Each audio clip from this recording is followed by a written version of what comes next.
అదే అంటున్నా ఎగ్జైట్మెంట్, చాలా హ్యాపీగా ఫీల్ అయ్యాను అన్ని చూసి వచ్చాను అని. మన భారతదేశమే గొప్ప.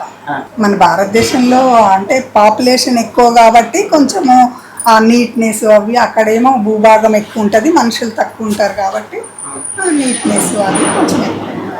అంటే అక్కడ భోజనం, ఆ మీటింగ్స్ కూడా చాలా సిస్టమేటిక్గా టైం అంటే టైంకి అన్ని దేశాల ఫుడ్ ఉండేది అక్కడ. అదొక ఇది అంటే ఇంకా దాన్ని చెప్పడానికి రాదు.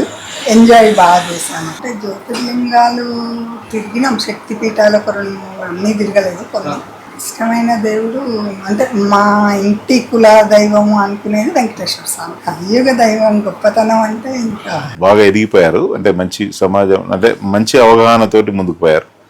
మమ్మల్ని చూసి నేర్చుకున్నారు. తర్వాత కూడా వాళ్ళు అదే ఇంటి పరిసరాలను బట్టే వాళ్ళు కూడా ఎదుగుతారు కదా, మంచిగా ఎదిగిపోయారు. ఎవరు ఎక్కడ కూడా డిస్టర్బెన్స్ లేకుండా సెటిల్ అయిపోయారు. మా పాప అయితే మంచి పెద్ద కుటుంబంలో పోయి మంచి పేరు తెచ్చుకుంది. ఆ కుటుంబంలో అరే ఇట్లా అమ్మాయిలు ఇట్లా ఉంటారా అని కూడా అక్కడ వాళ్ళ కుటుంబంలో చాలా బాగా మాట్లాడుకుంటారు ఆమె గురించి. అమ్మాయిలు ఇంత సిస్టమేటిక్గా ఇంత పద్ధతిగా ఉంటారా అని ఒక పేరు తెచ్చింది మాకు. వాళ్ళ రిలేషన్ అందరూ కూడా అనుకుంటారు అబ్బా ఈ రోజులలో ఈ రోజులలో అని వాళ్ళని అట్లా. ఓపిక మెయిన్, ఓపిక.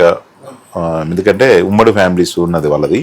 అట్లాంటి కుటుంబంలో ఉండటం అనేది ఈ రోజు పిల్లలు ఉండరు కదా, అట్లా మా పాప బాగా అడ్జస్ట్ అయ్యి. వాడు టూ నాలెడ్జ్, అంటే చిన్నప్పటి నుంచే వాడు మంచిగా ఎక్కడికక్కడ ఇండిపెండెంట్గా చదువుకోవటం, హాస్టల్లో ఉండటం, చాలా ఇన్నోవేటివ్ చేస్తుంటాడు వాడు. ఇప్పుడు కూడా MBA చేశాడు.